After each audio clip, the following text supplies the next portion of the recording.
안녕하세요. 저는 곧 내년이면 40대 중반을 바라보는 평범한 남자입니다. 힘들었던 시간들을 다른 분들의 사연들을 보며 울고 웃곤 했는데 오늘은 저의 이야기를 한번 해드려 볼까 합니다.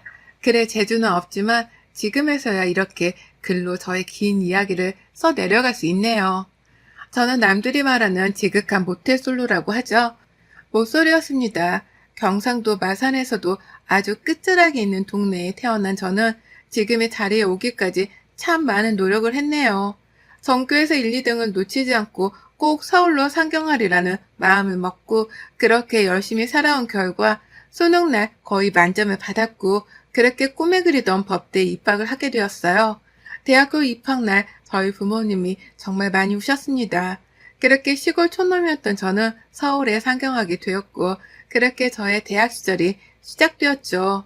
대학 시절은 생각보다 더 재밌는 일이 참 많았어요. 모르는 것들을 알게 되고 또 새로운 친구들을 사귀어 저는 그렇게 열심히 대학 생활도 하고 군 생활도 했죠.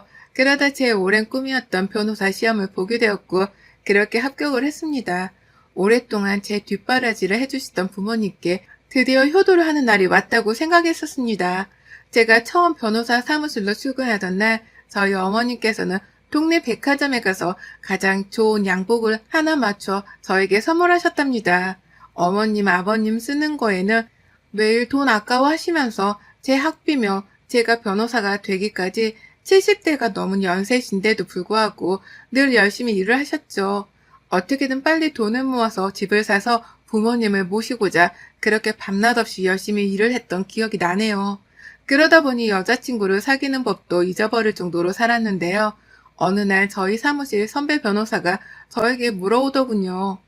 김변, 이번에 소개팅 한번 안 할래? 김변 맨날 일만 해서 결혼 못할 것 같아.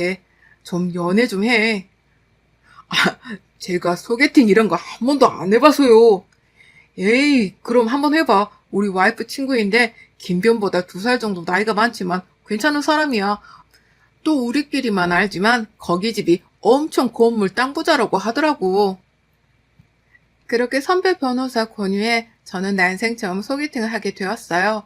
재판에 나갈 때보다 더 떨리는 마음으로 호텔 커피숍에 앉아서 기다리는데 저는 그때 이렇게 호텔에서 먹는 커피가 비싼 줄 처음 알았네요. 약속 시간이 지난 몇 분 후에 어떤 단발머리의 여성분이 저에게 말을 물어오더라고요. 김민호 변호사님 맞으시죠? 네. 안녕하세요. 제가 김민호입니다. 안녕하세요. 이세연이에요. 오래 기다리셨어요? 아닙니다. 그렇게 제 첫 소개팅은 땀을 범벅이 되었지만 처음 만난 세연 씨는 참 잘 웃고 따뜻한 사람이더라고요. 저에게 과분할 정도로 정말 좋은 사람이라는 생각이 들더군요.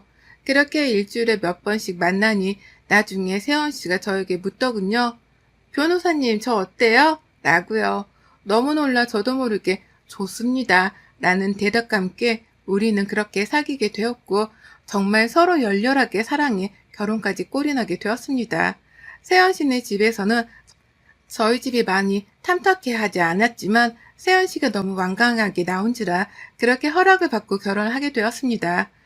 사회생활을 오래 하지 못했던 저라 열심히 모아둔 돈으로 그렇게 서울의 작은 평수라도 전세라도 얻으려고 열심히 알아보는데 어느 날은 장인어른이 되실 분이 저를 따로 부르더군요. 저를 부른 내용은 서울에 있는 세연씨 명의로 된 아파트가 강남에 있으니 거기에 들어가서 신혼살림을 하라고 하시더군요. 저는 지금 제가 모은 돈과 대출 조금 더 받으면 서울에 아파트 전세를 갈 수 있다고 말씀드려도 세연이 고생시키지 말라고 하시더군요. 당연히 마음이 좋지 못했지만 제 자존심보다는 세연 씨가 조금 더 편안하게 살기를 바랬기 때문에 장인어른께 많은 돈은 아니지만 그럼 이 돈이라도 받아달라고 말씀드렸습니다. 그렇게 제가 모은 돈 전부를 드리고 강남에 있는 아파트에서 우리는 신혼살림을 시작하기로 했어요. 그렇게 결혼을 하고 많은 분들의 축하를 받았지만 한쪽으로는 마음이 참 불편했습니다. 제가 생각한 것보다 세연 씨네 집은 훨씬 더 잘 사는 분들이었고 그에 비해 저희 집은 아버지는 택시기사에 저희 어머니는 작은 식당을 운영하셨거든요. 제 동생은 아직 대학교도 졸업 못한 학생으로 세연 씨네 집에 비하면 저희 집은 정말 한없이 초라해 보였죠. 그럴 때마다 세연 씨는 저에게 늘 저의 마음만 보고 사랑했다고 이야기를 해줬지만 저의 자격지심은 늘 쌓여만 갔어요. 그렇게 결혼 생활을 했고 어느 날은 부모님이 저희 집에 오신다고 하셨던 날이었어요. 여보, 오늘 어머니랑 아버지가 서울에 올라오신다고 하는데 내가 좀 늦게 끝날 것 같아. 터미널로 마중 나갈 수 있어요? 물어보니 흔쾌히 다녀온다고 하더라고요. 빠르게 일을 마치고 집으로 돌아왔고 와이프는 주방에서 허둥지둥 대고 있고 어머니 아버지는 그런 세연 씨를 못마땅한 듯 쳐다보고 있더라고요. 무슨 일인지 연유를 물으니 와이프가 요리를 하다가 차 시간보다 조금 늦게 왔는데 그 일로 어머니 아버지가 많이 언짢으셨다고 해요. 자기를 무시하는 건 아니냐고 하실 정도로 와이프한테 이야기했다고 하는데 제가 그래서 자초지종을 설명하고 그렇게 넘어갔죠. 그렇게 밤늦게 와이프에게 저도 모르게 조금 화를 내고 말았어요. 여보, 내가 그렇게 부탁했는데 좀 시간 좀 잘 맞춰서 가지 그랬어요? 어머니, 아버지가 마음이 많이 그러셨을 것 같아요. 라고요. 와이프는 미안해요, 여보. 내가 열심히 한다고 했는데 시간을 못 보고 요리하느라 그랬어요. 화 풀어요. 제가 어머님, 아버님에게도 따로 말씀드릴게요. 하더군요. 그렇게 그 일이 넘어가고 그 다음날 와이프가 어머니, 아버지에게 많이 미안했는지 백화점에 가서 쇼핑도 해드리고 용돈도 넉넉하게 드려 버스 타시는 곳까지 잘 모셔다 드렸다고 하더군요. 그래도 고마운 마음이 들더라고요. 그렇게 처음 맞는 설날이 되었고 바쁜 와중이지만 처음 설날이라 와이프랑 이것저것 좋은 것들을 싸들고 내려갔어요. 결혼하고 처음 가는 고향이라 설레기도 했고 오랜만에 고향 친구들을 만날 걸 생각하니 기분도 좋더라고요. 오랜만에 내려간 고향에서는 여러 친척분들이 모여 계셨고 친구들 또한 다 같이 모여 재밌는 시간을 보냈답니다. 그렇게 명절 당일에 밥을 먹고 와이프 친정으로 올라가려는데 갑자기 저희 어머니가 급제를 해서 움직일 수 없다고 하시는 거예요. 아픈 어머니를 두고 차마 갈 수가 없어 어머니에게 양해를 구하고 그 다음날 가는 걸로 이야기를 했죠. 그렇게 그 다음날 서울로 올라가 와이프 친정으로 찾아뵈니 장인어른이 잔뜩 화가 나 있더라고요. 처음 명절인데 그래도 얼굴은 비춰야 하는 게 아니냐고요. 저는 어머니가 아파서 차마 올라올 수 없었다 이야기를 하고 그렇게 똥 씹은 표정으로 밥도 먹는 둥 마는 둥 하다 집으로 왔어요. 근데 와이프에게 자꾸만 화가 나더라고요. 저도 모르게 장인어른은 왜 나를 못 잡아먹어서 난리이신 거냐고 내가 우리 집이 돈도 없고 백도 없어서 무시하는 거냐고 소리를 벌컥 냈죠. 그때부터였을까요? 와이프가 어느 순간부터 잠을 잘 자지도 잘 먹지도 못하더군요. 저는 다이어트를 늘 하는 사람이라 그런 거보다 했죠. 하지만 어느 날은 그런 와이프가 꼴보기가 싫더라고요. 마음은 안 그러는데 자꾸만 와이프를 보면 저도 모르게 다른 여자들과 비교하게 되고 연애 때 그렇게 예뻐 보였던 얼굴이 지금은 예뻐 보이지가 않는 거예요. 저는 그렇게 마음이 많이 돌아섰고 어느 날부터는 집에 들어가기가 싫더군요. 회사가 끝나면 친구들을 만나 끝까지 술을 마시다 집에 가기도 하고 또 어느 날은 혼자서 호텔에서 자고 그렇게 지낸 지 석 달 정도가 되니 와이프가 무슨 일 있냐고 되묻더군요. 그냥 그런 말을 대꾸조차 하고 싶지 않아 아무 일 없다고 신경 쓰지 말라고 했어요. 그러나 어느 날 어머니가 아무 말도 없이 서울에 올라오셨다고 하시네요. 제가 재판이 있어 갈 수 없어 와이프에게 부탁하고 집으로 가니 저희 어머니께서 와이프에게 노발대발 하고 있더라고요. 어머니 무슨 일이세요? 아니 요망한 게 자꾸만 내가 못 먹는 음식을 가져다 주는데 지금 무시해서 이러는 거냐? 상에 있는 음식을 엎으면서 막 소리를 고래고래 지르시더라고요.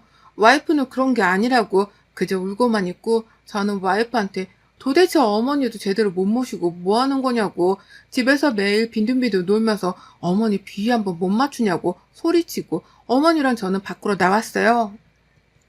그렇게 어머니 비위도 맞춰드리고 백화점 가서 쇼핑도 함께 해드리고 집에 왔더니 와이프가 아까 어머니가 엎었던 음식들을 다 닦고 치우고 있더라고요. 꼴도 보기 싫어 바로 씻고 방에 누워 잠을 청하고 있었죠. 갑자기 와이프가 들어오더니 어머니가 저를 싫어하시는 것 같아요. 제가 잘해드리려고 해도 제가 못마땅하신 것 같아요. 라고 하는데 저도 모르게 너무 화가 나서 와이프를 콱 하고 밀쳤어요. 무슨 소리를 하는 거냐. 도대체 우리 어머니가 너를 왜 싫어하겠냐? 네가 싹싹하지도 못하고 매일 실수만 하니 너를 싫어하는 거 아니겠냐? 결혼을 했으면 결혼한 도리를 해야 하면서 집에서는 하루 종일 뭐하고 있냐? 그럴 거면 나가서 일을 해라. 소리를 고래고래 질렀죠. 와이프는 상처받은 얼굴로 저를 쳐다보았지만 저는 아랑곳하지 않고 이야기했어요. 와이프의 순수함과 착한 마음씨에 결혼했는데 이제는 그런 것도 보이지가 않더군요. 그러나 다시 명절이 되고 와이프와 어쩔 수 없이 다시 고향으로 내려갔어요. 기다리시는 부모님을 실망시키기가 싫어 내려갔습니다. 그렇게 또 명절 당일이 되고 올라가려는데 어머니가 이번에는 머리가 아파서 도저히 일어나기가 어렵다고 하시더군요. 저는 또 그 길로 와이프한테 어머니가 아프니 오늘 친정 가기는 어려울 것 같아 내일 가자고 말하니 알겠다고 하더군요. 같이 있기가 불편할 것 같아 어머니랑 아버지를 모시고 외출했다 돌아왔는데 와이프가 침대에 누워 있었습니다. 어머니가 와이프한테 아니 쟤는 도대체 왜 잠만 잔대냐 빨리 일어나서 저녁하라고 해라 라고 하시길래 와이프를 깨웠죠. 아무리 깨워도 일어나지 않길래 이상해서 머리를 만졌는데 머리가 불덩이 같더군요. 여보 왜 그래 여보. 계속 소리를 지르는데도 일어나지 못해 그대로 근처 가까운 병원으로 달려가니 병원에서 영양실조에 과로로 쓰러진 것 같다고 하더군요. 요즘 영양실조가 많이 없는데 왜 그러나 싶었죠. 그렇게 와이프는 정신을 좀 차렸고 병원에서는 초음파상의 이상 소견이 보이는 것 같아 큰 병원으로 가보라고 하더군요. 올라가자마자 큰 병원에서 검사를 하니 와이프가 유방암이라고 하네요. 그 자리에서 얼마나 펑펑 울었던지 정말 그날은 지금도 제 인생에서 잊지 못할 날이 아니었나 싶을 정도로 정말 많이 울었습니다. 와이프는 괜찮다며 저에게 수술하면 나을 거니 걱정하지 말라고 말을 하지만 저는 와이프에게 아무 말도 할 수가 없었어요. 수술 날짜를 잡고 집에 와서 와이프의 짐을 싸고 병원으로 다시 가서 저도 잠을 청하려는데 와이프 핸드폰에 문자 소리가 들리더군요. 원래 핸드폰을 잘 보지는 않지만 그날따라 꼭 와이프 핸드폰을 보고 싶더군요. 그 핸드폰을 보고 난 뒤 저는 그 자리에 서서 아무 말도 할 수가 없었습니다. 그 문자의 주인공은 바로 저희 어머니였기 때문이죠. 근데 그 내용은 내가 아는 우리 어머니가 맞나 싶을 정도였어요.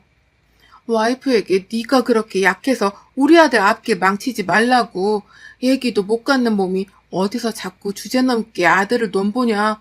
그럴 거면 위자료 왕창 주고 이혼해줘라. 이런 내용이었던 것 같아요. 바로 어머니께 전화해서 물어볼 수가 없어 우선 그 문자를 캡처해서 제 핸드폰으로 보내놨어요. 그렇게 와이프 핸드폰에 있는 어머니 문자를 보니 그야말로 가관이더군요.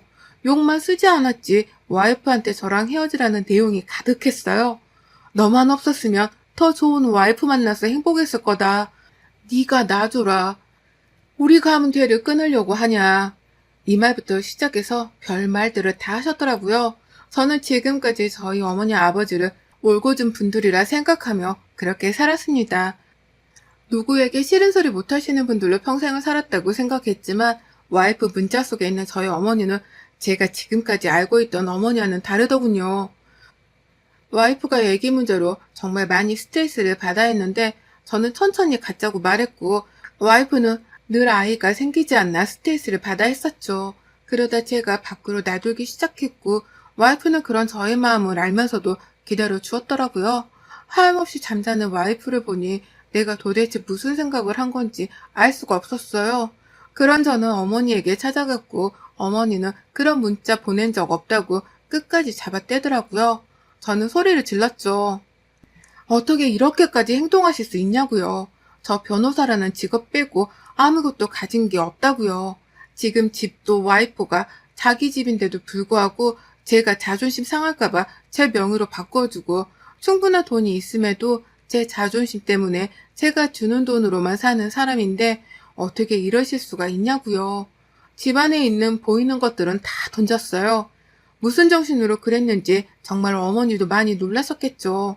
우는 어머니를 뒤로하고 저는 서울로 돌아와서 와이프에게 물었어요. 우리 엄마가 힘들게 하진 않냐고 물으니 와이프는 그런 거 없다고 잘해주신다고 웃으며 이야기하더군요. 울면서 말했어요. 왜 이렇게까지 거짓말을 하냐고요. 다 알고 있는데 왜 나를 이렇게까지 비참하게 만드냐고요. 와이프는 그제서야 어머님이 자기를 싫어하는지 처음부터 알고 있었대요. 자기가 아무리 잘해도 어머님은 나를 평생 좋아하시지 않을 거라 생각해서 이것도 자기 몫이라고 생각했다고요. 그날 병원에 실려간 이유도 어머니가 일부러 커튼을 떼어놓고 와이프 보고 하게 시키니 하루 종일 밥도 못 먹고 그 무거운 커튼을 다 떼서 청소를 하다가 병이 났더라고요. 저한테는 한마디도 없었고요. 이뿐만이 아니라 매번 명절 때마다 친정에 가지 못하게 하려고 아픈 척 연기를 하셨더라고요. 제가 지금까지 사랑한 분이 맞는지 저는 도저히 믿을 수가 없었어요. 그렇게 와이프는 수술하고 퇴원을 해서 회복을 하고 있는 상태입니다. 저는 하나둘씩 정리를 하고 있는 상태이고요. 저와 결혼으로 어머니는 장인어른한테 가게를 한 채 말씀하셨더라고요. 저희 와이프에 비하면 저는 변호사인데 지금 와이프랑 결혼 안 하면 그쪽 집안보다 난다긴다 하는 사람들이 중매 서주려고 난리를 한다고요. 그러니까 이 정도면 우리 아들이랑 결혼하는 것 치고는 싼 가격이 아니었냐고 하셨다고 하시네요. 장인어른은 할 말이 없으셨지만 자기 딸이 너무 사랑하는 사람이 부모님이라 가게를 차려주셨다고 합니다. 저한테는 말씀을 안 하셨더라고요. 다시 고향으로 가 장인어른이 차려준 가게는 정리를 싹 했습니다.